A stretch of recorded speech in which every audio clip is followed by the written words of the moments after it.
예배 시작하겠습니다. 사랑의 하나님 감사합니다. 오늘 이 자리에서 예배를 허락하심을 감사드립니다. 온 마음과 정성을 다해서 이 예배에 임하게 도와주세요. 예수님의 이름으로 기도드렸습니다. 아멘. 예배하는 이들에게 찬양하시겠습니다.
다윗의 노래 찬양하시겠습니다.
지친 발걸음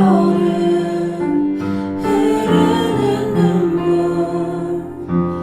온 땅을 적시네 지친 발걸음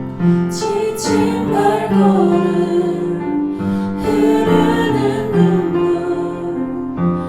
온 땅을 적시네 십자가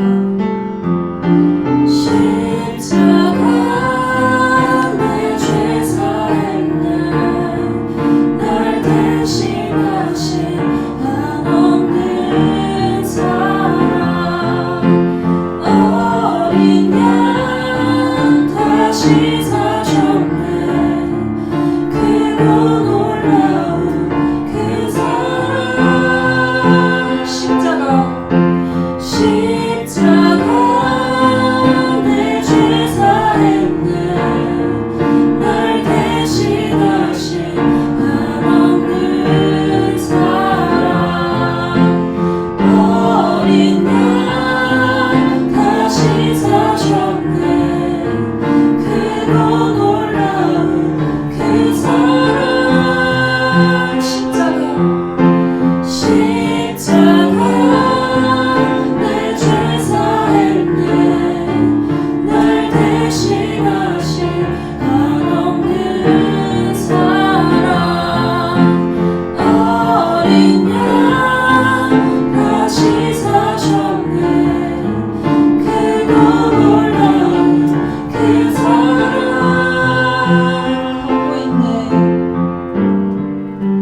걷고 있네 높은 언덕 아무 말 없이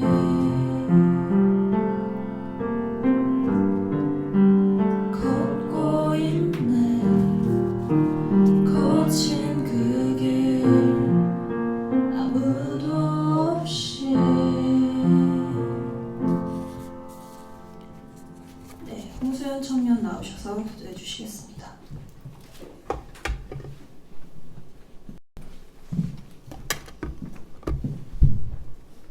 기도드리겠습니다. 하나님 아버지 감사합니다. 오늘도 함께 모여 예배 드릴 수 있게 해주셔서 감사합니다. 이 예배에 온 마음을 다해 드리게 하시고 주님께서 받으실 예배가 되게 해주세요.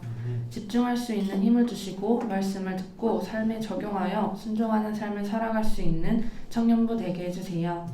개강을 앞두고 있는 청년부, 직장 생활하는 청년부 지체들이 있습니다. 바쁜 일상 속에서도 주님을 잊지 않고 말씀을 읽고 기도할 수 있는 청년부 되게 해주세요.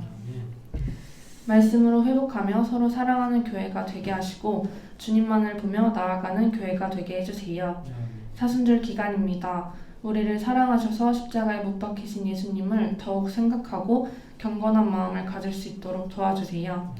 오늘 말씀 전해주실 목사님께 성령 충만함을 허락하셔서 듣는 저희도 깨어나게 하시고 집중하게 해주세요. 이 예배를 함께 해주실 주님을 믿으며 예수님의 이름으로 기도드립니다. 아멘.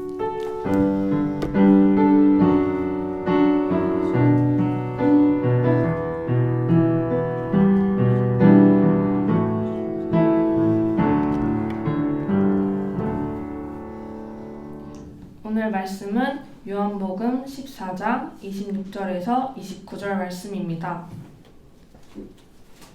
요한복음 14장 26절에서 29절 말씀을 제가 봉독하겠습니다. 보혜사 곧 아버지께서 내 이름으로 보내실 성령 그가 너희에게 모든 것을 가르치고 내가 너희에게 말한 모든 것을 생각나게 하리라. 평안을 너희에게 끼치노니 곧 나의 평안을 너희에게 주노라. 내가 너희에게 주는 것은 세상이 주는 것과 같지 아니하니라. 너희는 마음에 근심하지도 말고 두려워하지도 말라. 내가 갔다가 너희에게로 온다 하는 말을 너희가 들었나니 나를 사랑하였더라면 내가 아버지께로 감을 기뻐하였으리라. 아버지는 나보다 크심이라.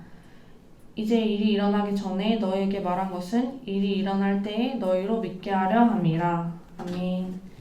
김재길 목사님께서 보혜사 성령이라는 제목으로 말씀 전해주시겠습니다.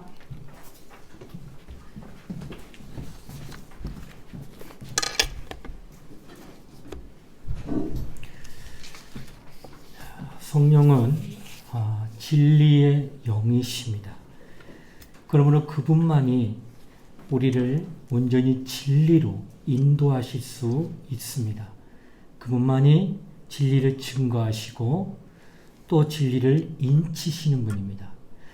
그분은 오직 진리만을 변호하시는 진리의 영이시기 때문입니다. 그러므로 우리는 진리의 영으로 말미암아 증거받는 것을 성경은 말씀하고 있다는 겁니다. 하나님께서 이 세상을 창조하시고 눈으로 볼 수 없는 자신을 친히 말씀으로 계시하신 후에 비로소 세상은 하나님을 알게 된 것입니다. 마치 우리가 태양을 바라보면서 태양이 저기 있구나 라고 말은 하지만 그러나 우리가 태양을 발견한 게 아니라 태양이 빛을 비추어 주었기 때문에 우리가 태양을 보았다라고 하는 것입니다. 이처럼 눈으로 볼 수 없는 하나님을 하나님이 말씀이라고 하는 이 말씀으로 나타내 주셨기에 오늘날 우리가 하나님이라는 존재를 알게 됐다라는 겁니다. 그 세상은 누구든지 스스로 하나님을 안 자는 없습니다. 하나님에 의해서 하나님을 알게 된 것입니다. 하나님께서는 예수 그리스도를 이 땅에 보내셔서 바로 예수 또한 스스로 알지 못하고 하나님께서 보내신 예수, 곧 하나님에 의해서만 예수도 알게 했다라고 하는 것입니다. 하나님은 예수께서 세례받고 이 땅에 세례받고 올라오실 때에 이런 음성이 하늘로부터 들렸어요. 내 사랑하는 아들이요 내 기뻐하는 자라. 오직 예수만이 그 음성 들었습니다. 그는 하나님의 아들이라고 말씀하셨고 이는 내 사랑하는 자라 하셨습니다. 그렇기 때문에 하나님의 사랑을 온통 받는 분은 오직 예수 한 분뿐이라는 뜻이에요. 예수님은 하나님을 기쁘시게 한 자입니다. 그러므로 예수는 하나님의 계명을 온전히 순종하고 단 한 가지도 거역한 것이 없기에 예수는 하나님의 진정한 사랑받는 아들이요 또 기뻐하심을 받은 자라고 하는 그 말씀을 들었다는 겁니다. 오직 예수는 하나님을 전적으로 존중하신 겁니다. 하나님은 예수로 인하여 참 기뻐하셨습니다. 이와 같이 인간들도 하나님의 계명을 예수와 같이 전적으로 순종하고 그 말씀을 죽기까지 복종하는 것처럼 존중하게 되면은 우리 자신들도 하나님의 기쁨이 되어질 수 있다라는 거예요. 하나님의 지시하신 모든 것을 온전히 믿고 또 의지하고 사모함으로써 그분의 사랑을 온전히 우리도 받을 수 있다는 겁니다. 눈에 보이지 않는 하나님은 하나님이 하시는 지시하신 모든 말씀을 믿고 따르고 의지하기만 하면 마치 예수님을 사랑하셨던 하나님, 내 사랑하는 아들이요 내 기뻐하는 자라 하신과 같이 우리도 그런 은혜를 입을 수 있다는 겁니다. 그러나 첫 아담이 범죄함으로 인간은 하나님을 실망시켰고 그로 인해 인간은 하나님의 기뻐하시는 존재가 못 되었다는 거예요. 마지막 아담으로 오신 예수 그리스도는 태어나서 죽는 순간까지 성경의 복음서를 보게 되면 오직 하나님께만 온전히 순종하셔서 하나님을 기쁘시게 했다는 걸 볼 수 있다는 겁니다. 그분은 죽는 것과 사는 것 어느 한 가지도 임의로 행한 것이 아무것도 없어요. 오직 아버지의 계명을 따라 온전히 행하신 것만이 성경에 나타나고 있다는 겁니다. 그러나 예수 그분이 하나님이시지만 하나님의 아들로 이 땅에 오셨다는 사실을 아는 자가 이 땅에 있었는가? 죄송하지만 아무도 몰랐다는 거예요. 하나님의 아들이시만 하나님의 아들로 이 땅에 오셨다는 사실을 아는 자가 있었다면 예수 십자가에 못을 못 박았을 것 같아. 아무도 알아보지 못하기 때문에 저는 죽여라. 바나바를 내놓고 예수를 십자가에 못 박혀달라고 아우성치는 이스라엘 백성들, 그들을 군중의 심리를 이용하는 대제사장들과 서기관들과 바리새인들, 다 종교 지도자라고 말하고 하나님을 잘한다는 그들마저도 예수가 하나님의 아들임을 모르기 때문에 십자가에 못 박아라 하며 죽였다라고 하는 거예요. 예수님이 하나님의 아들로 오셨다는 것과 또 그가 하나님 일을 하고 있다는 것을 아는 자는 이 땅에 아무도 없었다는 겁니다. 예수는 누구냐? 본래 하나님이십니다. 하나님의 품속에서 독생하신 분이라고 요한복음 1장에 나타납니다. 그 하나님이 세상에 태어나신 것이 하나님의 아들입니다. 이것은 독생하신 하나님이 태어났다는 말이 아니라 독생하신 하나님이 나타나셨다는 표현이 맞습니다. 그러니까 하나님의 아들이 이 세상에 태어난 것, 그때의 모습이 사람으로 태어났다는 말이에요. 그러니까 사람으로 인자로 올 때는 사람이 태어났다는 표현을 쓰지만 하나님이 이 땅에 나셨다라고 하는 것이 아니라 나타나셨다라는 표현이 맞다라고 하는 것입니다. 이렇게 예수를 보면 하나님이 이 땅에 오셨다는 사실을 우리가 깨닫게 되는데, 이는 마치 아브라함이 독자를 얻음으로써 하나님이 자기 집에 오신 것을 알았어요. 천사를 만났어요. 여호와입니다. 내가 기한이 찰 때 내 집에 오리니 내게 아들이 있을 것이다. 하나님은 눈에 보이지 않는데 내가 네 집에 온다는 거, 눈에 보이지 않는 하나님은 내 집에 오는 거 어떻게 합니까? 네게 아들이 있습니다. 그러니까 내가 100세가 됐는데 아이를 못 갖는 나이요. 경수가 끊어졌어요. 살아도 90세. 그런 가운데 하나님 우리 가정에 오시는 것을 내가 어떻게 하느냐? 아들을 갖게 되면 하나님 우리 집에 오셨구나. 이걸 깨닫게 되는 거예요. 바로 이와 같다는 겁니다. 우리는 예수 그리스도의 하신 일을 통해서 하나님이 오늘날 이 세상에 나타나셨구나 하는 것을 알 수 있다는 거예요.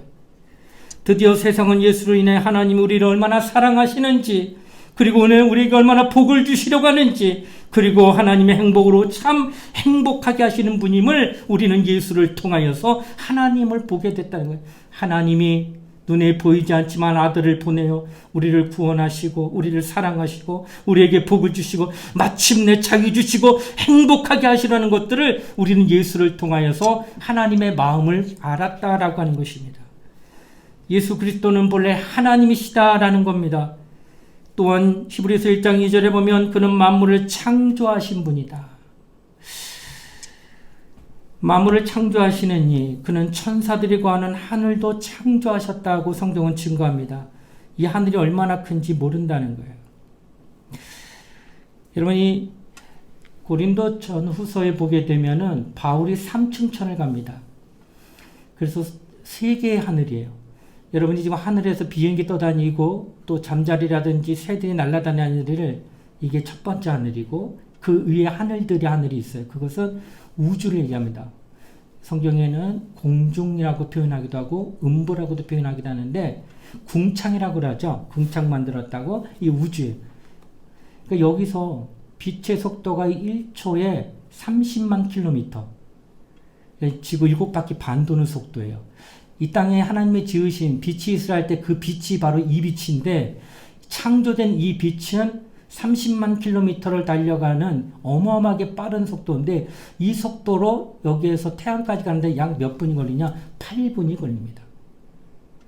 그 8분 걸리는 그 어마어마한 그 빠른 빛도 우리가 보는 태양까지의 거리 가려면 8분. 그러니까 태양에서 빛을 봐서 우리가 보고 있는 거는 8분 전에 출발한 빛을 우리가 비로소 8분 후에 보는 것과 똑같다는 거예요. 그런 빛의 속도로 지구가 우주의 정점에 가운데 딱 있다고 말하고 외벽까지 가는데 거리가 과학자는 말하는데 72억 광년. 그리고 지금도 우주는 팽창하고 있대요. 그러니 이렇게 어마어마한 큰 우주 위에 또 하늘이 있다는 거예요. 그 하늘이 바로 오늘 이쯤 더 얘기하겠지만 천사들이 있는 하늘이에요.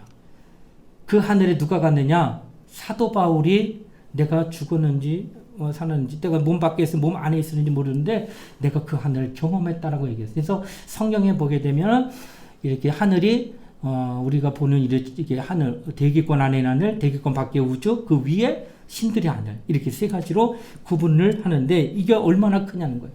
우주도 너무나도 큰데 그보다 더 큰 하늘이 하늘에 있다라고 하는 것을 성경은 말한답니다. 이처럼 큰 하늘을 지으신 하나님, 그거 다 누가 지었느냐? 하나님이 지었다라고 말씀하고 있다는 거예요. 하나님은 바로 그 하늘보다 먼저 계신, 스스로 자존하신 분임을 성경은 증거합니다. 그러므로 하늘이라도 하나님을 모시는 것은 감당할 수가 없다는 거예요. 그 큰 하늘이라도 하나님을 그 하늘에 모실 수 없는 까닭은, 그것은 바로 하나님이 그 하늘보다 더 크신 분이기 때문에. 여러분, 그러니까 하나님이 얼마나 크신 분이에요.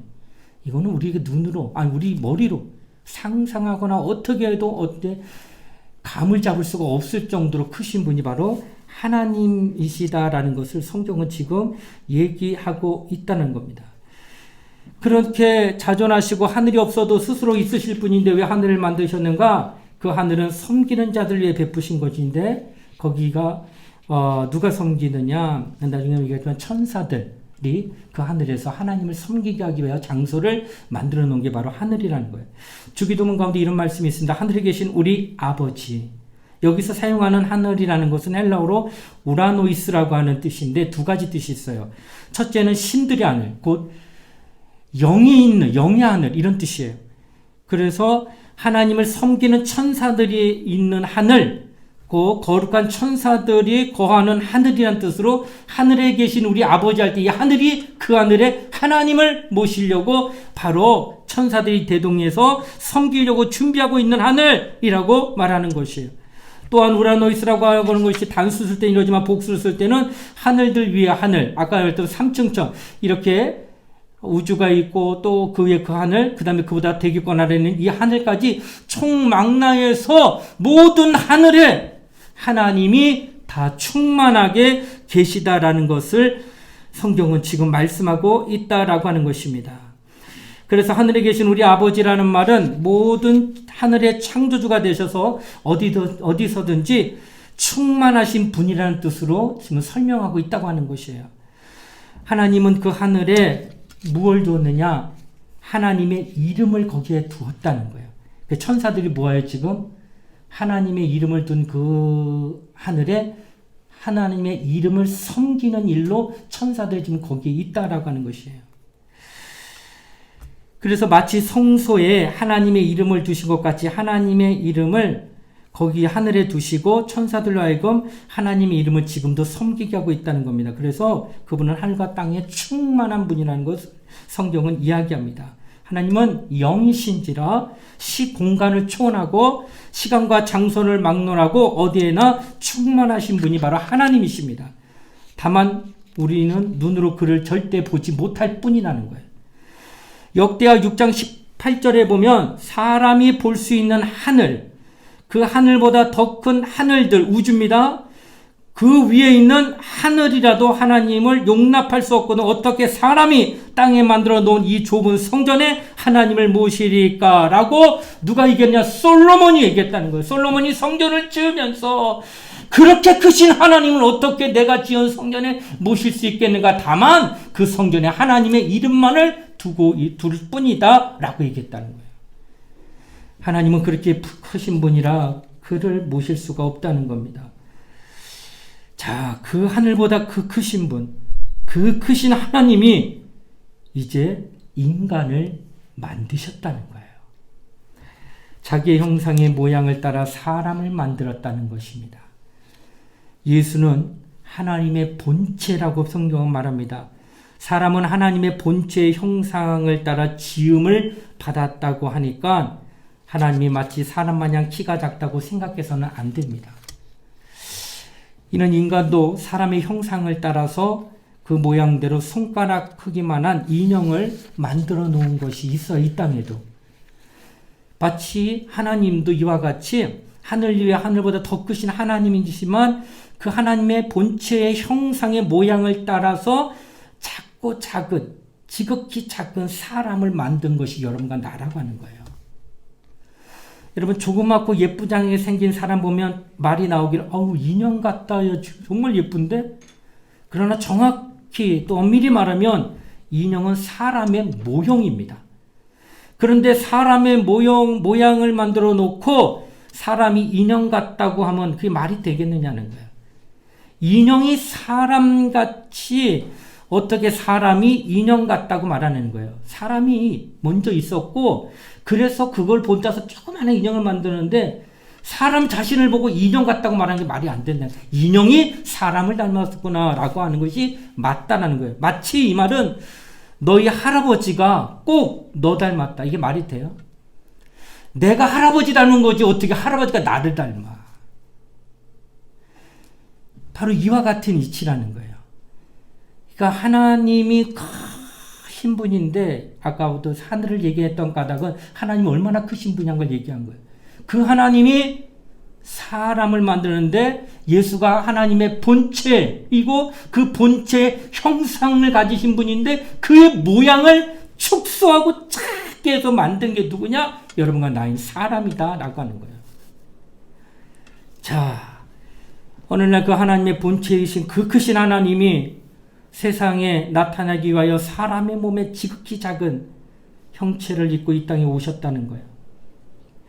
그 크신 하나님이 하나님의 형상을 담아 그 모양대로 만들어진 사람의 형체를 직접 입고 이 땅에 오신 것인데, 그래서 성경은 그가 사람의 몸에 수태되어 우리와 같은 비슷한 키를 가지고 세상에 나타나신 그것을 성경은 종의 형체를 입고 오신 분이다 라고 했어요. 빌립보서 2장 7절에 증거한 게 그거예요. 그는 자신을 낮추신 것이고 그러기에 그분은 우리처럼 키가 죄송하지만 짤막하고 결박당하고 시간과 공간의 제한을 받고 한 곳에 있으면 다른 곳에 있을 수 없는, 또 누가 때리면 맞아야 되고, 그리고 못을 박는 자에게 못 박힘을 받을 수밖에 없는 연약한 사람이 되었다라고 하는 거예요. 이는 바로 지극히 작은 사람의 형체를 빌어 이 땅에 오신 종의 형체를 가진 자라고 성경은 이야기하고 있다고 하는 것입니다. 여러분, 하나님이 뭐가 아실까? 하나님에게는 모든 게 다 가능하죠. 전지전능하시니까. 그런 하나님 뭐가 아쉬워서 사람의 모양까지 돼가지고 이 땅에 오셔가지고 결박을 당해야 됩니까? 시공간에 갇혀야 됩니까? 그리고 맞으면 아파야 되고, 배고프면 먹지 못하면 배고파야 되고, 이런 어떤 육체의 한계를 왜 그가 가지고 이 땅에 오셔야 됐는가라는 것을 질문할 수 있다는 거예요. 우리가 왜 그러셨냐는 거예요. 왜? 그것은 바로 아버지의 뜻을 이루기 위함이었다는 사실이에요. 사람이면 누구나 죽을 수밖에 없죠. 이와 같이 종의 형체를 입고 사람같이 나셨던 하나님은 사람 이전의 말씀이고, 말씀은 곧 하나님이셨다는 거예요. 하나님은 죽지 않아요. 신이에요. 죽을 수 없는 존재예요. 영이시에요. 그런 그가 사람이 되었다고 하는 것은 바로 뭘 뜻하느냐? 그것은 죽임을 받을 수 있는 존재가 됐다는 거예요. 죽음을 경험할 수 있는 존재가 됐다는 얘기예요. 그래서 죽기까지 복종하여 하나님의 뜻을 이루고 만물과 그 모든 영들을 그 앞에 복종시켜 하나님의 영광을 드러나게 하기 위해서 사람이 되셨다는 거예요. 여러분, 이게 바로 내가 그리하지 않아도 나의 신분과 자격은 하나님이에요. 그래서 빌립보서 2장에 그는 동등한 분, 누구하고? 하나님 아버지하고. 이런 분이 종의 형체로 이 땅에 오셔서 죽기까지 복종하시는 것은 죽음을 맛보기 위함이라고 성경은 이야기하는데, 그 까닭은 단 하나뿐인데 하나님의 뜻이 있었기 때문이에요. 여러분, 하나님의 뜻이라고 한다면 하나님 자신, 독생하신 하나님도 하나님이신데 그 하나님이 하나님 아버지의 뜻이 있기에 그 뜻을 받들어 종의 모습으로 이 땅에 오신 거로 성경은 이야기하고 있다는 겁니다. 신앙생활이 여기에 이제 나타납니다. 내 뜻대로, 내 마음대로, 내 의지대로, 내 원하는 소원하는 것들을 행하는 것은, 그래서 열심을 내가지고 남들 볼 때 대단하고 참 어떻게 저렇게 열심이야. 그건 자기 열심이지. 그 열심을 가지고 하나님을 섬긴다면서 헌신하고 충성하고 노력하고 애쓰는 모습이 너무나도 귀하게 보일 것 같지만은 하나님이 마지막 날 그를 볼 때에 나는 너와 상관이 없다. 왜? 내가 여태까지 하나님을 이렇게 열심히 섬겼는데요. 내가 주일 성수하고 여러 가지 많은 하나님에 맡긴 일들을 감당했는데요. 내 열심을 갖고 그렇게 최선을 다했는데요. 그렇지, 네 열심이었지. 그게 무슨 말이에요? 하나님의 뜻대로 한 건 아니잖아. 네가 하고 싶고 네가 원하고 네가 뜻과 상관없이 너의 생각나는 대로, 네가 원하는 주장하는 대로 네가 열심히 된 것이지 하나님의 뜻과는 상관없지 않았더냐.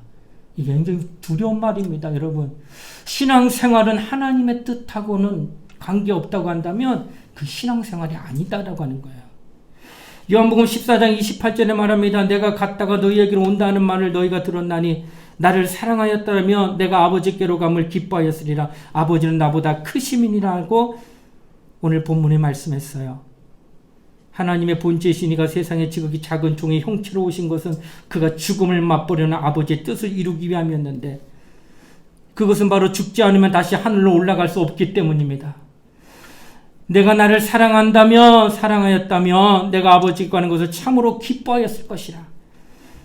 그가 아버지께 가셔야 아버지와 영원히 함께 되는, 바로 하나님이 뜻하셔서 독생하신 하나님을 품속에 내놓아가지고 하늘이라고 하는 가장 좋은 장소에, 거기에 하나님의 아들을 품에서 내놓아서 심판을 할 수 있는 자격을 주어 거기에 내놓는 그런 일을 할 때에 아들이 바로 나가지 아니하고 아버지 앞에, 아버지는 나보다 크시다.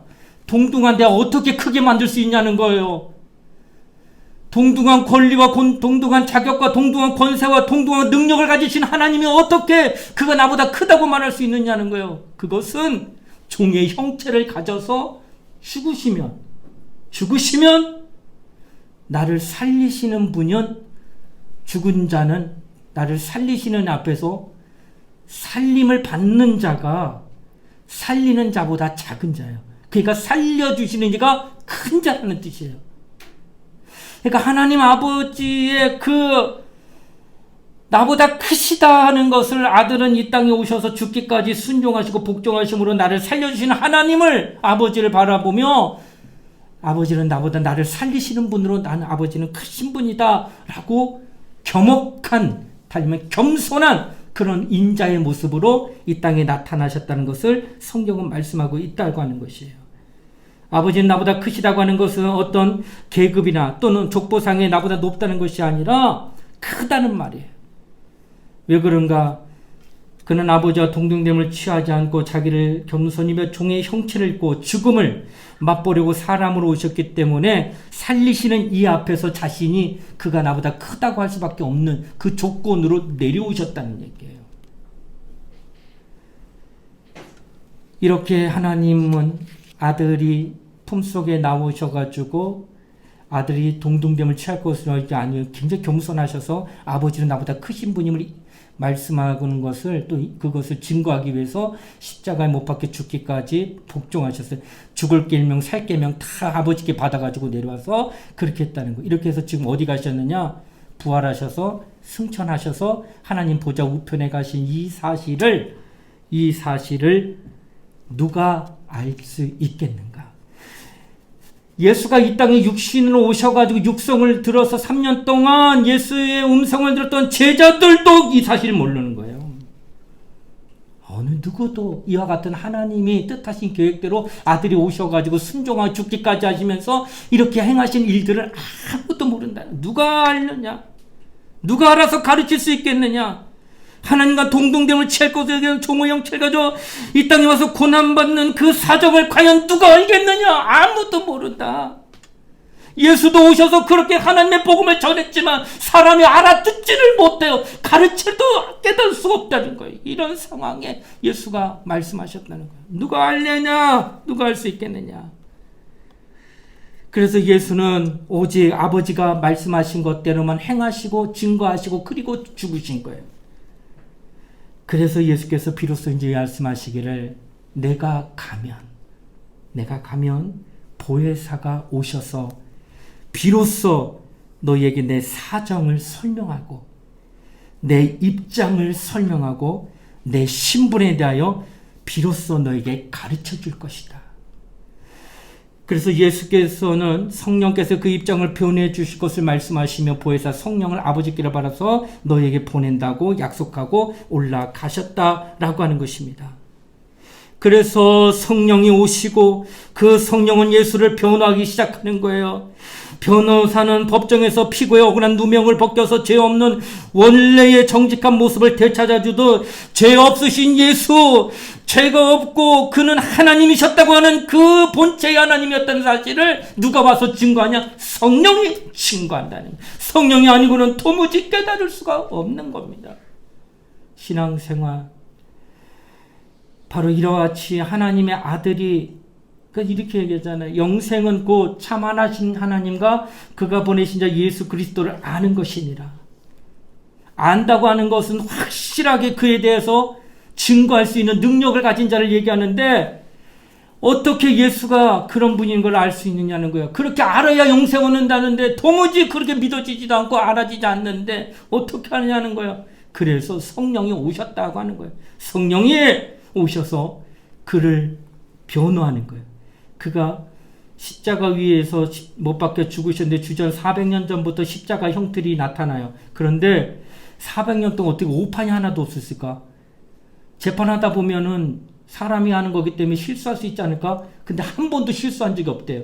십자가에 매달아 죽이는 그 재판은. 왜 그럴까? 누가 봐도 죽을 수밖에 없는 죄인이 죽었다고 판정받은 거예요. 그런 위에 누가 매달려? 십자가에 예수가 매달리는 거예요. 그러니까 사람들 입장에서는 예수에 대해서 막연하게 그분이 누군지 몰라도 저 사람은 죽을 죄를 지었나 보다. 그러니 십자가에 매달렸지 하는 정도는 다 알았다는 거예요. 그러니 모두가 예수가 죽을 죄라는 것만 인정한 거지 그가 죄가 없는 분이라는 걸 아무도 몰라요. 그걸 아는 분은 누구예요? 하나님 아버지하고 아들과 성령이에요. 그래서 성령이 우리에게 오시고 난 뒤에 제자들 안에 오순절 마가다락방 임하고 난 그때로부터 그래서 예수가 하셨잖아요. 3년 동안 배운 것도 참 귀한 진리다. 그러나 예루살렘 떠나지 말고 내가 아버지께서 성령을 보낼 텐데 기다려라. 그래서 그들이 오순절 마가다락방에서 열흘 동안 전심전력 기다리고 성령 받고 나니까 그때로부터 그들이 예수를 변호합니다. 예수는 하나님의 아들이었다. 예수는 죄가 없는 분이다. 여러분과 나를 위하여 피 흘리신 하나님은 의인이셨다라고 증거하다가 목뱀을 받아도 또 증거하네. 죽여 우겨쌈을 당해도 또 증거합니다. 왜 그럴까? 성령이 그렇게 깨닫게 해줬기 때문에. 성령이 내 안에서 그것을 믿게 해주셨기 때문에 성령이 내 안에서 그것을 증거하고 있기 때문에 멈출 수가 없어서 그렇게 사람들이 죽어가면서도 예수는 하나님의 아들이었다 말하면서 오늘날 이렇게 2000년이 지난 오늘 이 대한민국에도 그런 순교자의 피가 흘러서 예수 믿게 됐다는 거예요. 성령 받지 않았으면 절대 이런 일이 일어나지 않습니다.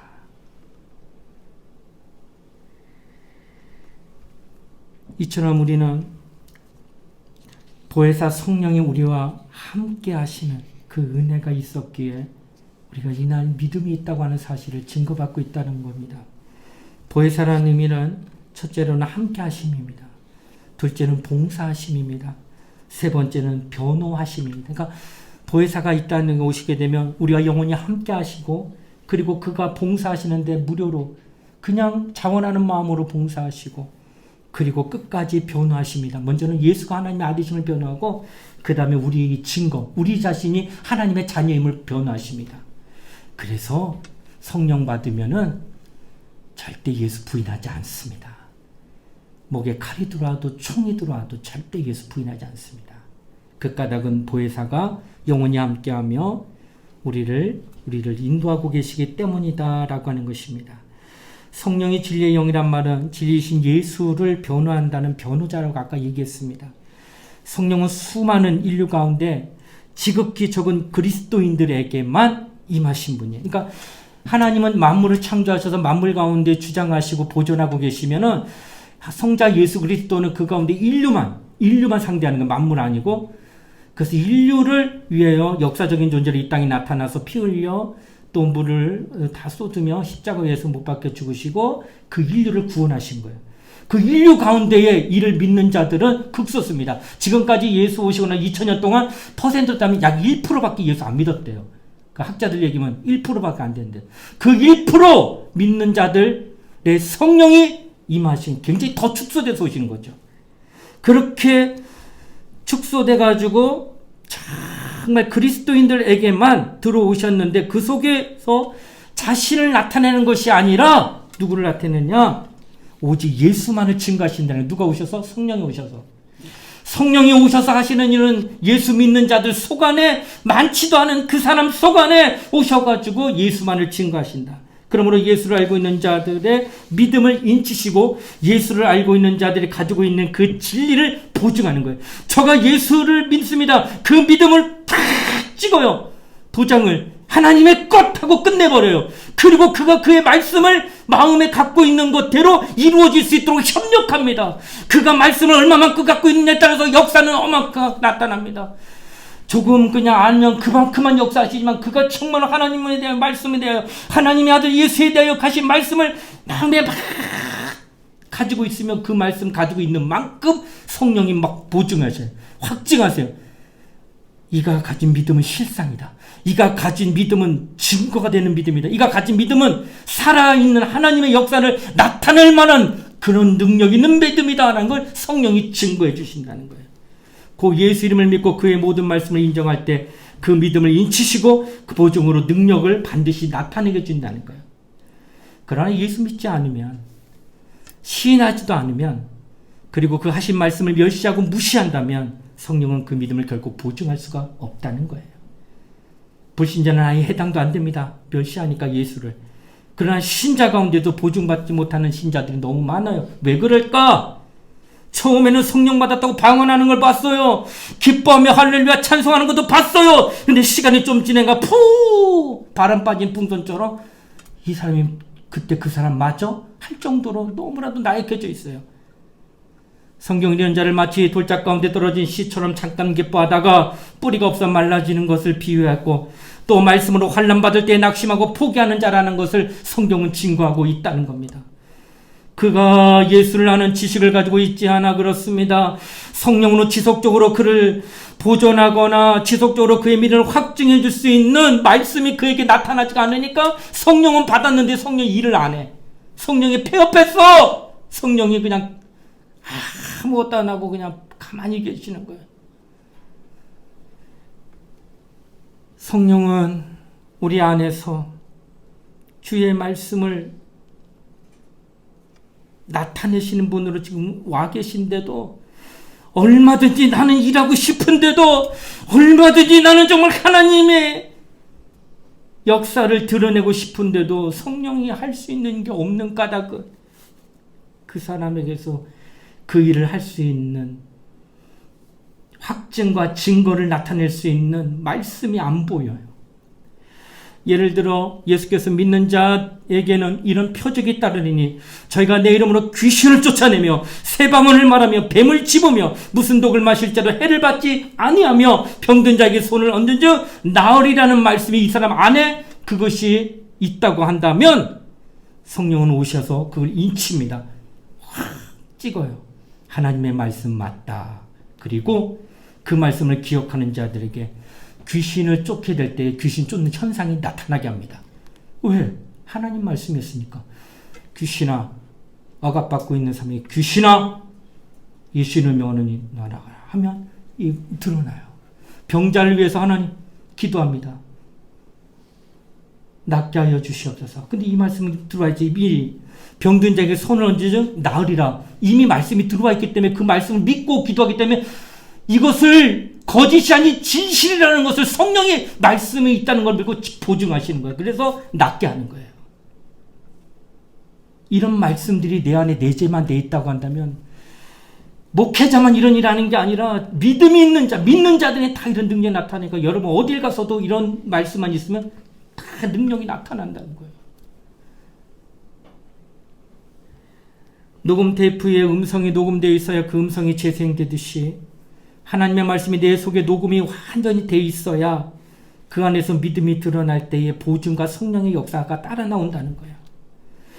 보혜사가 오시면 내가 너에게 이런 말을 생각나게 하신다. 드러나게 하신다라고 요한복음 오늘 14장 26절에 말했어요. 생각나게 하신다. 드러나게 하신다. 누구 말씀을? 예수의 말씀을. 너 언제 예수 말씀 듣냐? 설교 때 들었습니다. 성경 읽으면서 들었습니다. 옳거니 맞다. 내가 너를 보증하리라 하며 역사를 나타낸다는 거예요.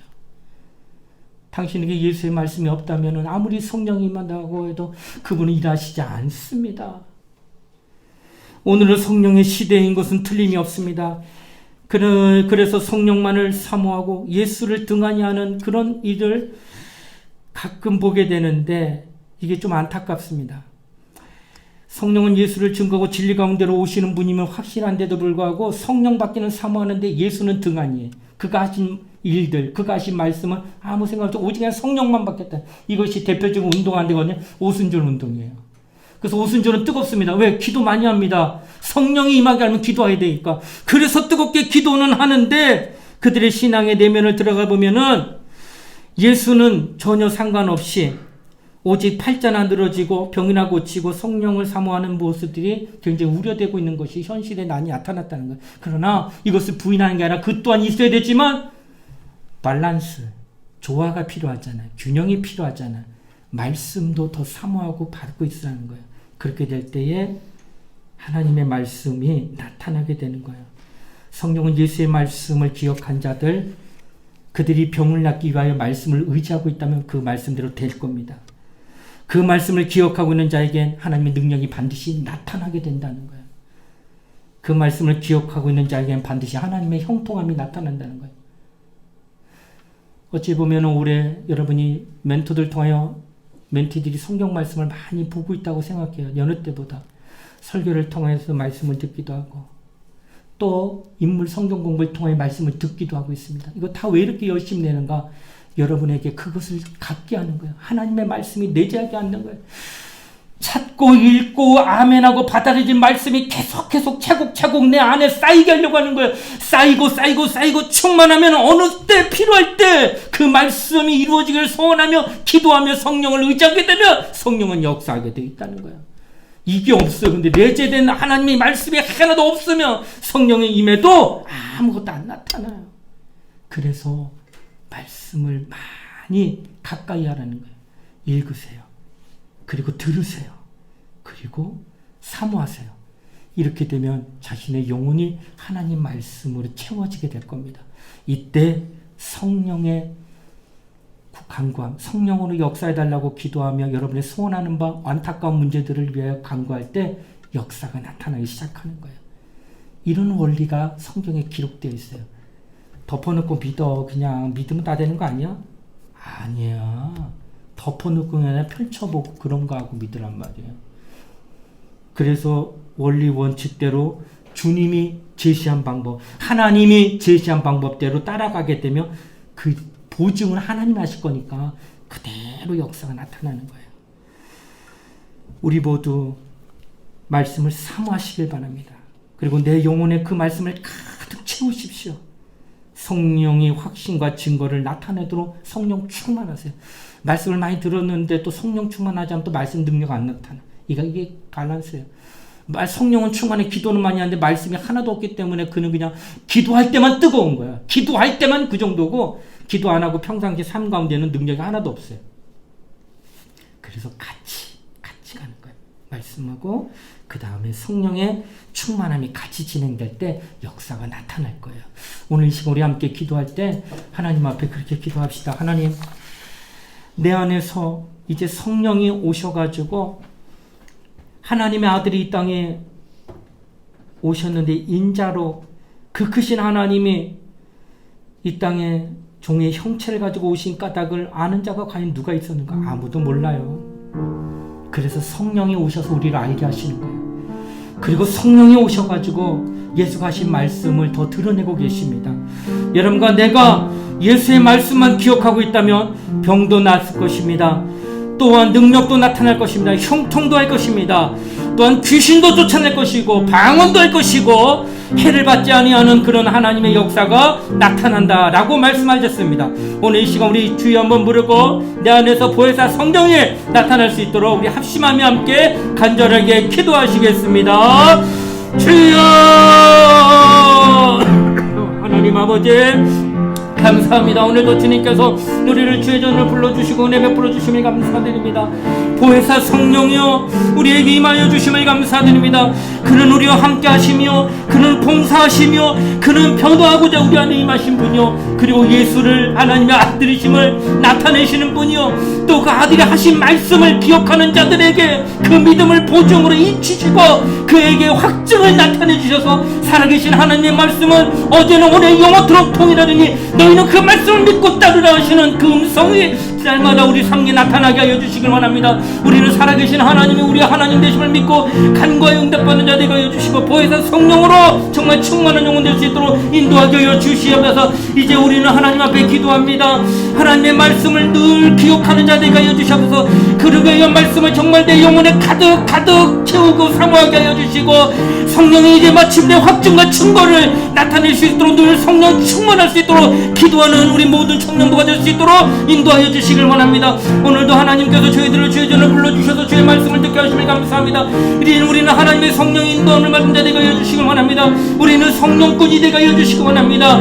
예수를 정말로 사모하고 예수 안에 거한 자들은 이제 성령으로 인도받는 하나님의 사람이 다 되게 하여 주시옵소서. 온전한 믿음을 갖고 기도하는 우리 모두가 되게 하여 주시고 하나님의 거룩한 영광이 나타나는 또 하나님의 거룩한 정말로 하나님 능력이 나타나는 우리 모든 청년부 될 수 있도록 역사해 주시기를 원합니다.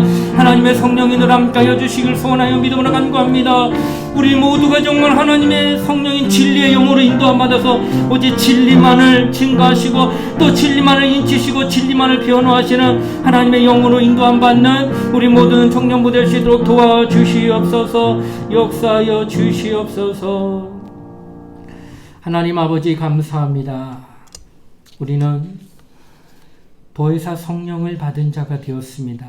성령이 내 안에 오신 까닭은 하나님의 어떠한 분이고 또 그가 아들 예수를 이 땅에 보내셔서 그가 하신 모든 일들을 알게 하시는 그런 하나님의 영이 우리에게 임하였고 또 예수가 하신 말씀을 기억하는 자들에게 그 말씀이 확증될 수 있도록 보증하시고 인치시고 또 증거하신다는 사실을 기억하여 우리 안에 늘 하나님의 살아계심이 나타나 어디를 가든 어느 곳에 있든 하나님이 함께하는 그런 성도 또 우리 청년부가 될 수 있도록 인도하여 주시옵소서. 감사를 드리며 거룩하신 예수님 이름 받들어 기도드리옵나이다. 아멘.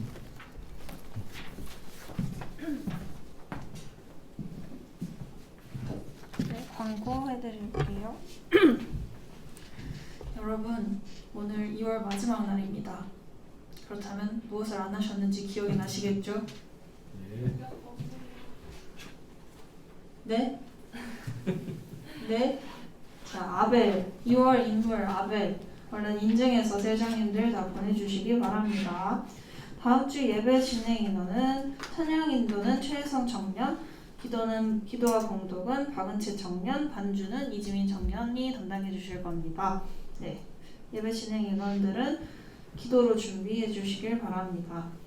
그리고 지금은 사순절 기간입니다. 여러분께서 기도가 가득한 사순절 기간을 보내시기 바랍니다. 그리고 성경 읽기 표 받으셨나요, 다들? 네, 열심히 읽어보죠. 네, 저도 노력해 보겠습니다. 네, 다음 찬양 부르실게요. 예배하는 이들에게 찬양하시겠습니다.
사랑하는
기도하겠습니다.